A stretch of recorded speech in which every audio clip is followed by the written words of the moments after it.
Oi, bonitas! Sejam todas bem-vindas! Como vocês estão? Bom, esse aqui é o meu canal. Aliás, meu canal não, esse aqui é o nosso canal, porque aqui é que a gente vai trocar. Eu vou botar os vídeos aqui, mas vocês troquem comigo, e vocês vão botando aí no comentário, vocês vão curtindo, vocês vão compartilhando, porque apesar de ser meu canal, mas é a nossa troca. Se ligaram, né?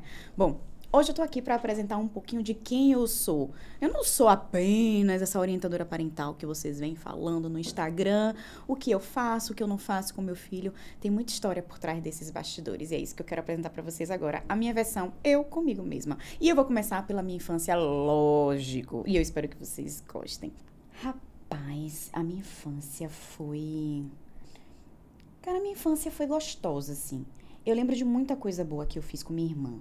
Eu não tive muito contato com os meus irmãos, né? Porque eram parte de pai, então não convivi muito. Mas eu lembro na minha infância, assim, muito na nossa casa de praia, em Bom Jesus dos Pobres, né? Interior da Bahia, no Recôncavo. Então, eu lembro da gente brincando muito, de pescar. A gente pescava de manhã, a gente pescava de noite, a gente ia pra mangue. Sabe aqueles negócios de criança que adora meter o pé na lama até afundar? A gente metia o pé na lama, aí metia a mão no buraco, assim, pra poder pegar o caranguejo. Sério, afundava tudo de lama até aqui assim, ó. Chega e encostava o rosto pra pegar a lama. E a gente pegava aquele caranguejo assim. E super comemorava um caranguejo que era desse tamanho. Mas a gente super comemorava. Pra criança tudo é gostoso, né? Aí eu lembro da gente fazendo várias brincadeiras lá. Minha mãe sempre foi de fazer muita brincadeira pra gente, muita recreação. Minha mãe é professora de educação física, né? Então, assim, a recreação tá na veia dela. Então, sempre que tinha alguma oportunidade, tipo São Pedro, São João, Dia das Crianças, ela sempre fazia brincadeira, aquela brincadeira de pau de sebo. Sabe brincadeira de pau de sebo? Ela pegava um pau gigantesco, enchia de sebo e aí pendurava vários brindes, né? Aí a gente saía correndo, ia na areia da praia para poder se lambuzar toda de areia para poder ficar melhor, né? Para poder subir. E aí um ia ajudando o outro, aí a gente subia, escorregava, era uma bagunça da zorra, mas era muito gostoso, porque a gente pegava os doces, os brindes que minha mãe pendurava e curtia. Tinha quebra-pote. Nossa, era muita brincadeira, né? A gente brincava de garrafão, de esconde-esconde, de sete pedras. Meu Deus, sete pedras. A gente brincava de futebol americano e a nossa bola era um coco verde. Era uma tragédia. Você não tem noção. Primeiro que a bola era um coco verde. Pra esse coco bater na cabeça de um era uma tragédia. Segundo que, tipo, ninguém respeitava ninguém. Era violência. Era um se jogando em cima do outro. E era murro na cara do outro. Era joelhada na barriga do outro. Mas era muito gostoso, porque era uma brincadeira entre primos, entre amigos de infância. Então a gente brincava muito disso. A gente brincava de que mais? Não, no carnaval era engraçado, porque a gente se vestia, todo mundo se vestia pra ficar ali na frente de casa. Mas era gostoso se vestir pra ficar na frente de casa, por mais que a gente não tivesse ideia do que era trio elétrico, né? A gente era criança, então assim, nosso carnaval era confete, serpentina, botava aquelas sainhas de tule, botava um arranjozinho na cabeça e a gente fazia nosso carnaval ali, e era muito gostoso. Mas eu lembro da gente ensaiando coreografias, de juntando todo mundo pra poder ficar sempre fazendo alguma dança diferente.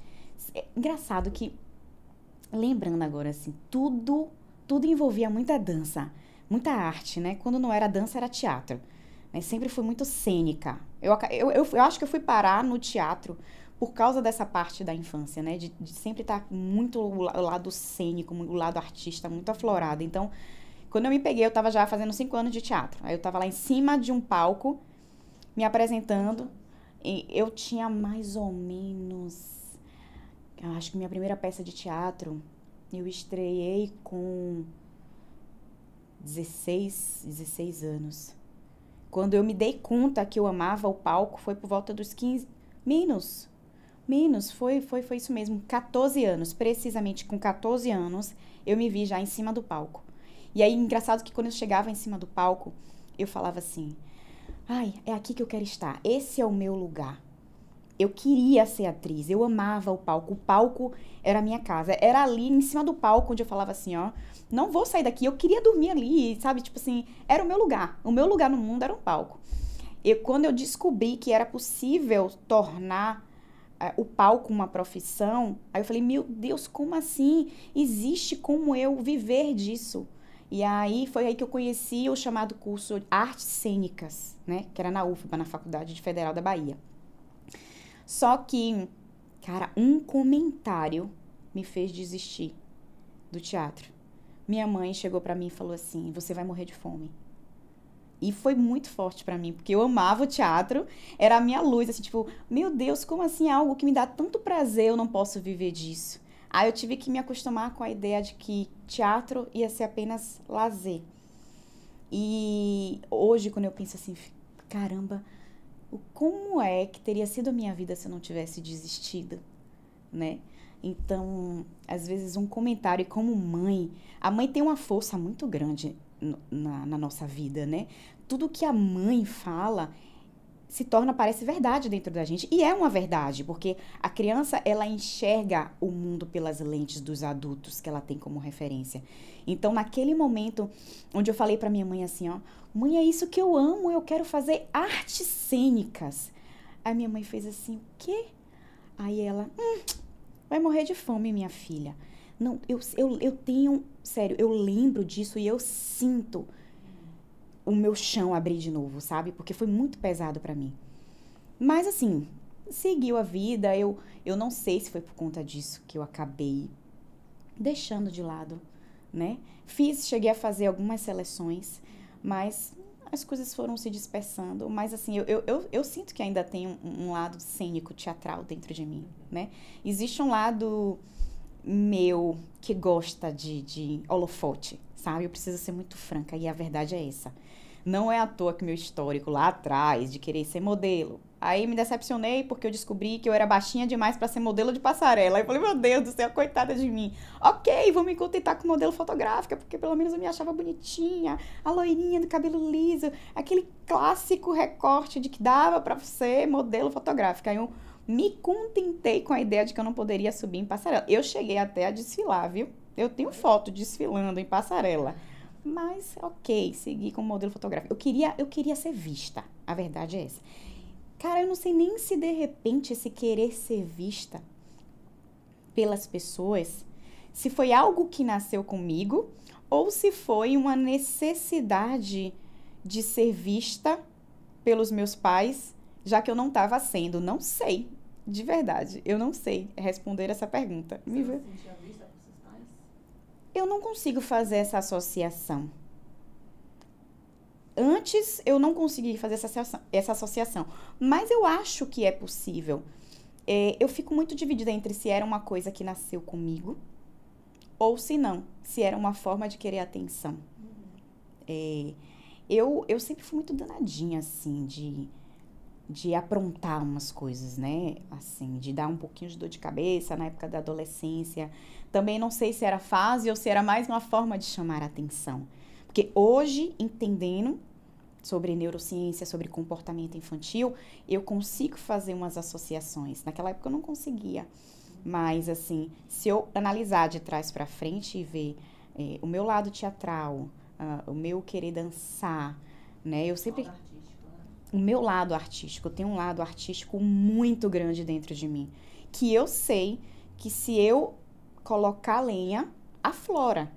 Entendeu? Eu gosto de câmera, eu gosto de flash, eu gosto de ser vista, entendeu? Eu gosto de ser centro das atenções. E não sei de onde vem, mas eu sei que começou na infância, entendeu? Por que talvez, não sei, mas eu sei que começou na infância.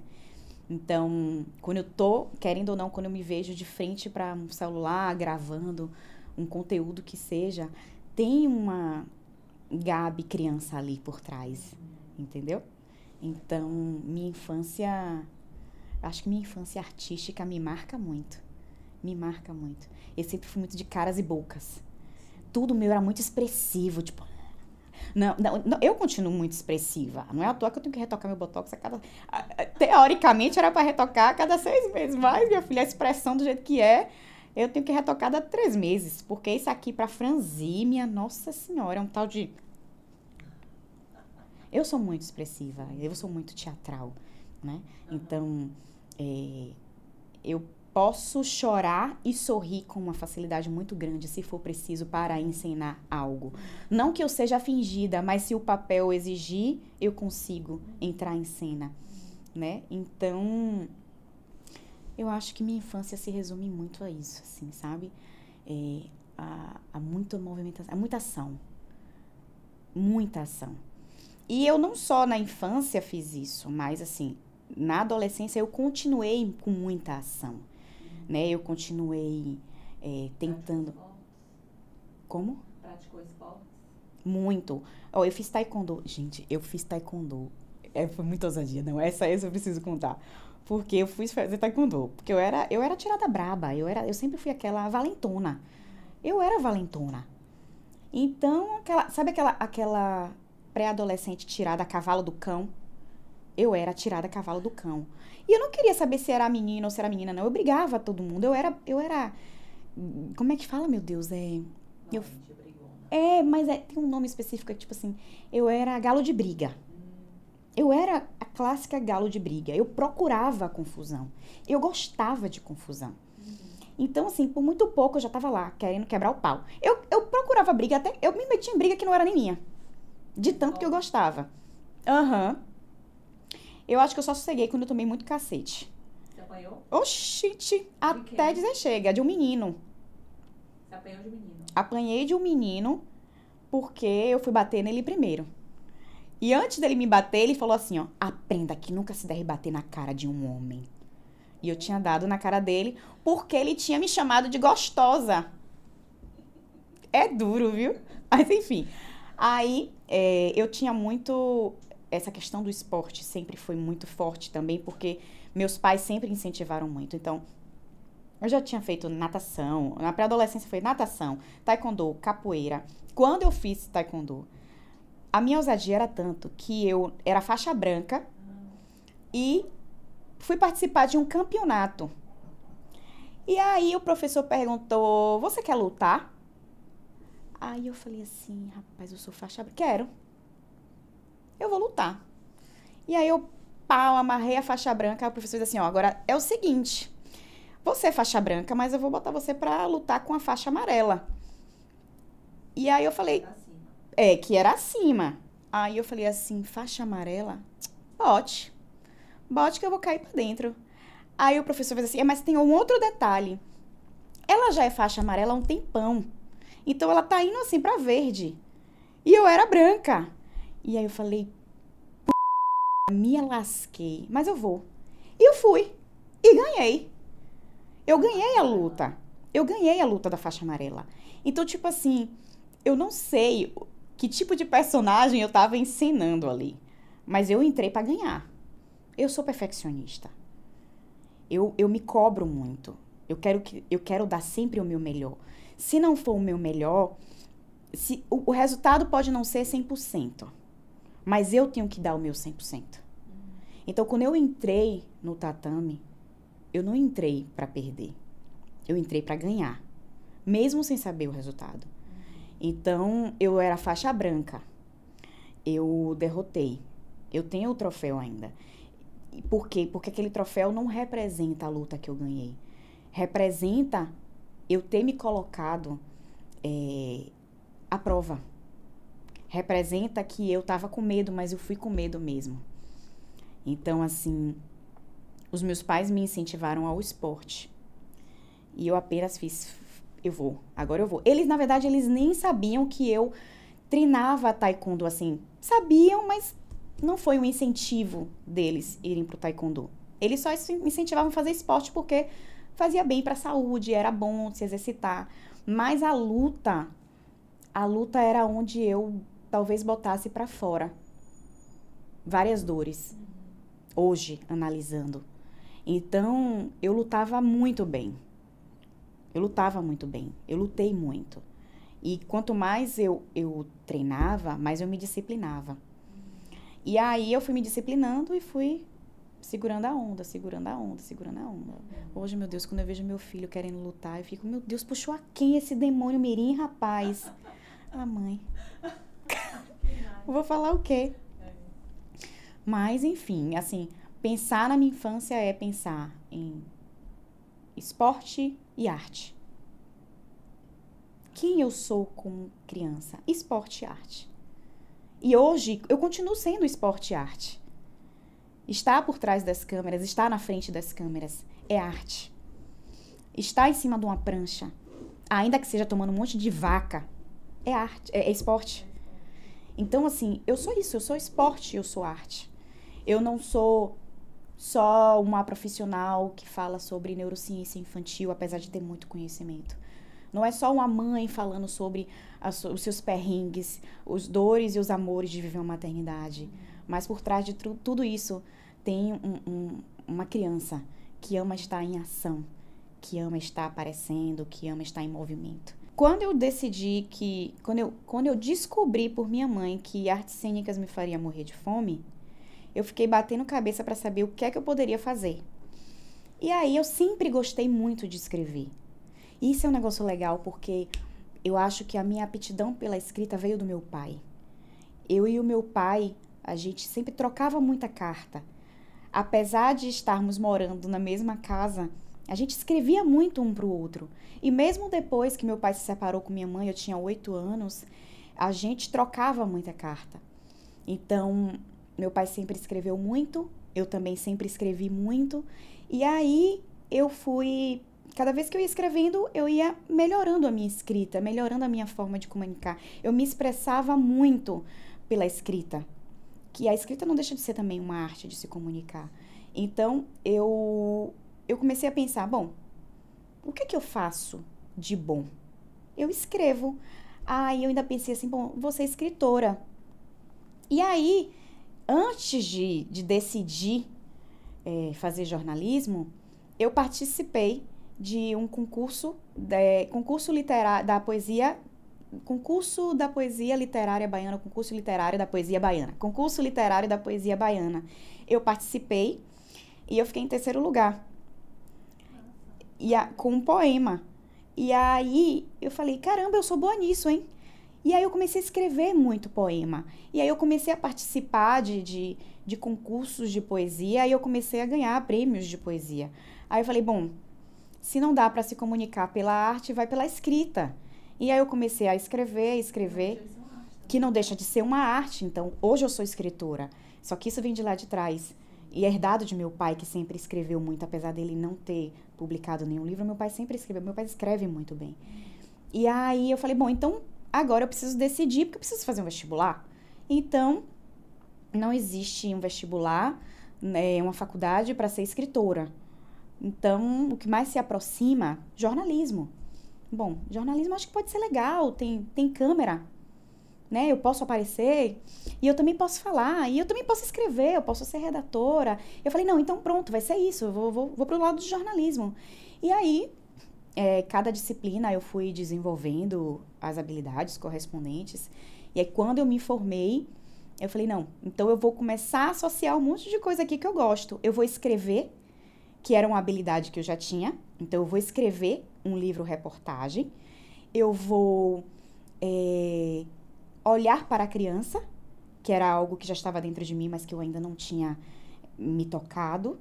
Então, vou escrever um livro-reportagem. Fui escrever um livro-reportagem sobre as crianças do Movimento Sem Terra, né? Então, assim, eu queria olhar para essas crianças para saber como é que elas viviam, o que é que elas comiam, como é que elas se desenvolviam, a questão da saúde, da alimentação, da escola, da educação, né, do lazer, como é que viviam essas crianças. Então, eu uni a habilidade e o gostar, o prazer por escrever, com a curiosidade de enxergar essas crianças. Foi aí que eu fiz jornalismo e me formei. Depois que eu me formei em jornalismo, eu senti a necessidade de buscar ainda mais conhecimento na área de comunicação. E aí, eu queria quebrar um pouquinho a barreira, a fronteira. Então, eu vi a necessidade de aprender inglês. Eu já fazia curso de idioma, só que eu queria mais. O nível de inglês que eu queria profissionalizar a minha carreira. Então, eu fui estudar inglês na Irlanda. E aí, chegou lá na Irlanda, eu precisava arcar com alguns custos. E eu precisei trabalhar. E aí, eu fui trabalhar como babá. Foi aí que eu tive a oportunidade de conhecer como era a vida das crianças de um outro ângulo, né? Então, assim, eu tinha uma visão de crianças de extrema pobreza e eu estava tendo uma oportunidade de conviver com crianças como babá, crianças com um cenário completamente diferente. Porque eu convivi com os dois extremos. As crianças do movimento Sem Terra, que era de extrema pobreza, e as crianças europeias com acesso completamente diferente dessas crianças da extrema pobreza. Então, eu cuidei de 5 irmãos em uma única família e nos finais de semana, mais 2 irmãos em uma outra família. Então, foram crianças, assim, de faixa etária de 6 meses a 11 anos. E foi engraçado porque os pais dessas crianças, dessas 5 crianças, foram para Nova York. Eles tinham um time de futebol em Nova York. E as crianças ficaram comigo por uma semana. Então, eu fiquei 5 dias completos com 5 crianças. Eu fiquei 5 dias por 24 horas com 5 crianças de 6 meses a 11 anos. Dando banho, dando comida, aprendendo a lidar com birras, horário para dormir, para escovar o dente, para tudo. Então, assim, foi uma baita de uma experiência.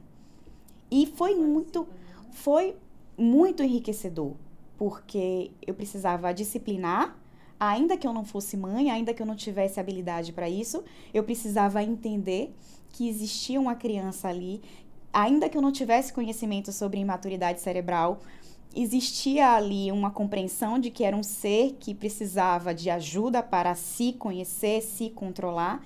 Então, foi uma experiência muito, muito enriquecedora.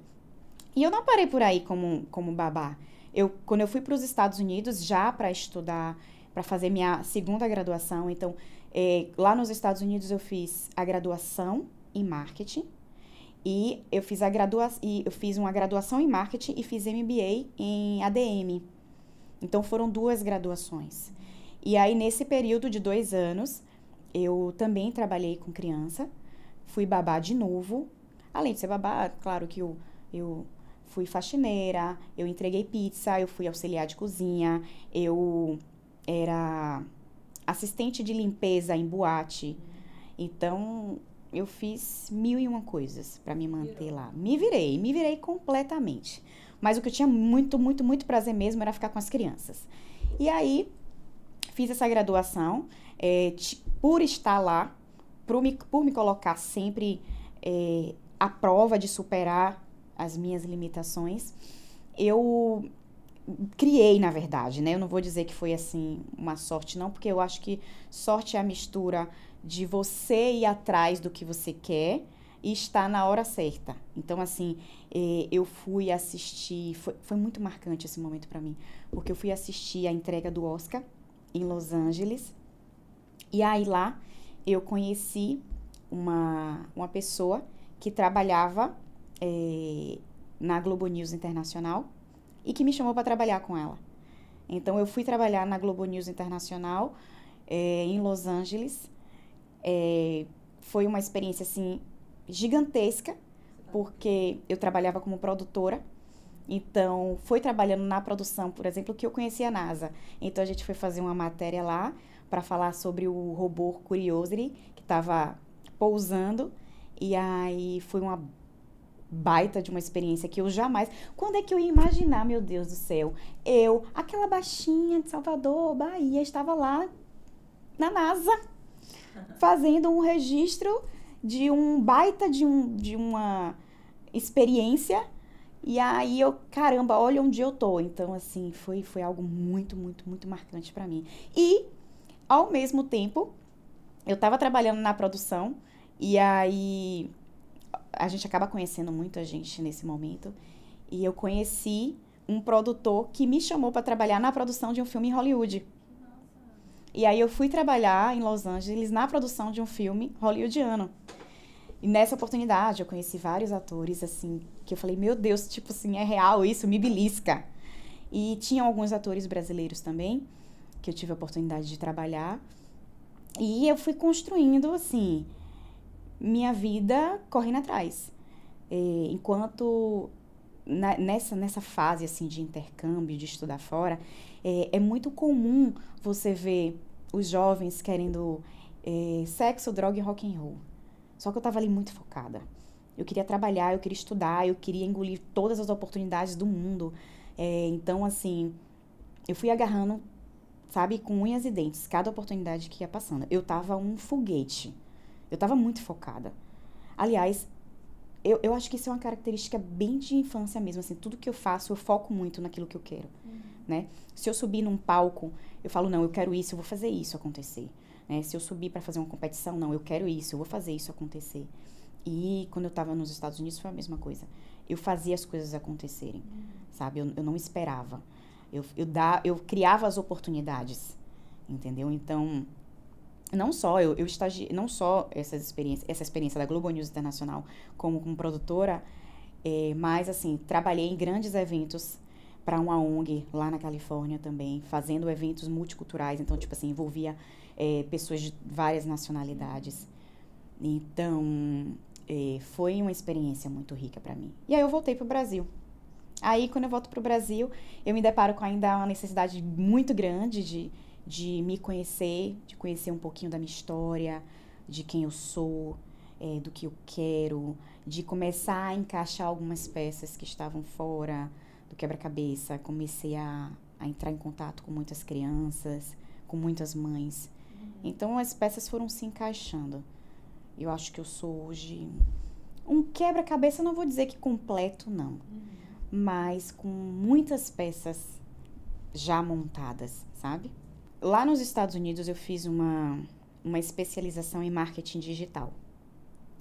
E eu tinha uma noção da potência da ferramenta, apesar de nunca ter utilizado para aplicar em mim. Porque eu acho que, apesar de ter muito conhecimento em comunicação e marketing naquela época, foi em 2013. Eu ainda estava muito perdida. Eu sabia o que estava fazendo, eu estava gostando do que estava fazendo, mas eu tinha a sensação que estava faltando algo. Então, assim, eu voltei para o Brasil com conhecimento da potência do marketing digital, mas ainda não sabia como aplicar. E aí, eu comecei a fazer uma terapia para entender e para me conhecer. Nesse processo de me conhecer, eu falei, nossa, eu quero ir por aqui, porque eu acho que isso aqui está fazendo mais sentido, que foi entender um pouco da minha infância, um pouco da minha história, um pouco dos meus comportamentos, da minha forma de pensar. Então, eu comecei a casar essas peças, e aí eu comecei a querer trabalhar com a parte terapêutica, porque estava fazendo sentido aquilo para mim. Então, sabe aquela frase que diz assim, se faz sentir, faz sentido? Era mais ou menos assim que eu sentia. Quando a terapia chegou para mim, como pessoa, fez sentido. As minhas peças estavam se encaixando. Então, o primeiro insight que eu tive foi, caramba, então agora eu quero fazer isso pelas pessoas. Porque eu imagino que muitas pessoas devam se sentir perdidas e uma certa angústia, não tá 100% feliz e satisfeita com o que vive e não tá conseguindo entender o que tá por trás disso. Então, quando começou a fazer sentido pra mim, eu falei, peraí, eu gosto dessas coisas de sentir. E aí eu fui buscar. Aí eu me formei como terapeuta e aí comecei a atender. E aí comecei a perceber que eu poderia usar as redes sociais para potencializar aquilo que eu queria comunicar. E aí veio o nascimento do meu filho, que foi uma válvula muito grande para eu otimizar o uso das redes sociais. Matheus nasceu em 2021. Então, em 2021, eu comecei a aparecer de uma maneira muito discreta nas redes sociais. E eu falo discreta por quê? Porque eu ainda estava no puerpério, eu ainda estava muito cansada, tudo era muito novo para mim. Eu sabia do potencial das redes sociais, do marketing digital, mas eu ainda não sabia como usar. E também pela minha condição emocional e física. Então, eu estava bem discreta, fazia umas postagens aqui, umas postagens lá, ahn, mostrava algumas coisas do meu dia a dia, outras não. Aí tinha dias que eu tava de saco cheio e não tinha mais paciência pra nada. E aí eu, quer saber? Ai, não vou mexer mais nesse negócio de rede social não, que eu não tenho saco, porque eu sabia que precisava de uma disciplina, e como eu sou muito disciplinada e exigente, eu não gosto de meter a mão pra fazer nada mal feito. Isso me gera uma sensação muito ruim. Então assim, eu, ó, quer saber? Não vou mexer mais nisso não. E aí deixava de lado. E aí num belo dia eu falava, ai não, mas é que eu achei isso aqui tão legal, vou postar. E aí eu ficava assim, eu ficava oscilando, sabe? Eu ficava oscilando. Tinha dias que eu queria trabalhar com redes sociais, tinha dias que eu falava, não. E aí o Matheus veio crescendo, eu vim amadurecendo tanto como um profissional, né, a nível de conhecimento, trazendo cada vez mais especializações. E aí eu vi uma necessidade maior de ensinar e de comunicar, porque eu comecei a me deparar com mães trazendo suas dores, suas queixas, e eu tendo resposta para aquilo. E aí eu comecei a perceber que as minhas respostas traziam conforto, trazia leveza, trazia um afago, trazia um colo. E aí eu comecei a pensar, caramba, então essas mães precisavam disso que eu tenho, então eu preciso fazer disso uma escalagem. Eu preciso escalar um conhecimento que elas não têm, que eu tenho, e que vai trazer uma leveza maior para a maternidade. Porque a maternidade, ela deveria ser leve e prazerosa, apesar de todo o desgaste físico. Porque existe o desgaste físico, existe o desgaste emocional. E o que pesa mais na maternidade é o desgaste emocional, né? Então, assim, são muitas novidades, muitas demandas. E quando você traz esse conforto através do conhecimento para essas mães, a maternidade fica mais leve. Claro que ela não vai deixar de ser cansativa, porque a parte física realmente existe. É uma verdade. Perder noite, né? Lavar a roupa do filho, preparar a comidinha, né? Então, tudo existe um desgaste. Mas quando você tem um conhecimento do que realmente está te fazendo cansar, por que você pensa dessa forma, por que você reage dessa forma, por que você é impaciente, por que você explode, por que você não está com saco, por que isso está te irritando. Então, tudo isso tem uma explicação. E eu já tinha essa explicação.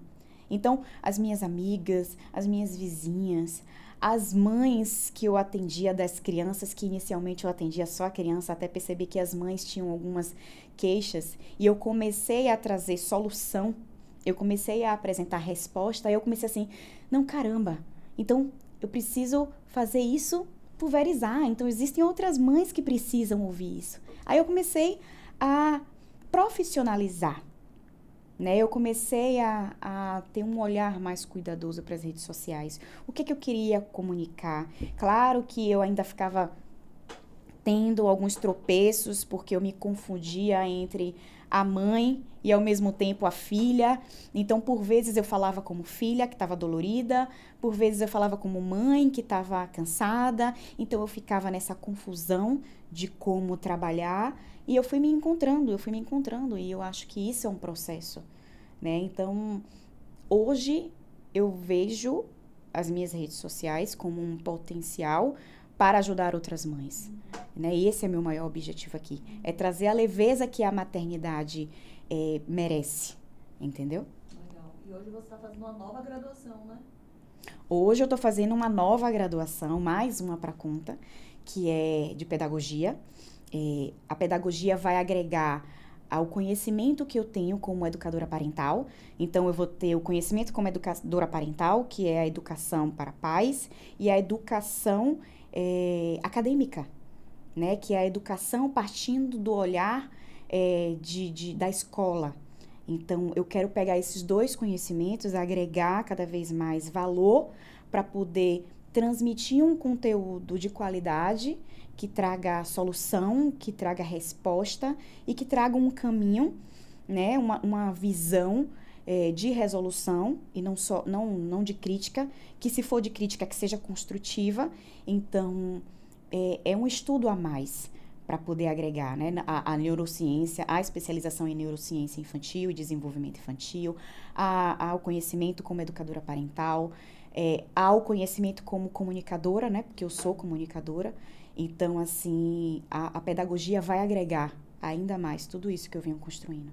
No meu feed você vai encontrar os meus perrengues, você vai encontrar conteúdo com fontes relevantes, conteúdos de artigos, você vai encontrar cases de atendimento, você vai encontrar perguntas e respostas de mães que, assim como eu, assim como você, tem dúvidas, tem questionamentos, tem inseguranças, tem medos. Você vai encontrar o meu dia a dia como mulher.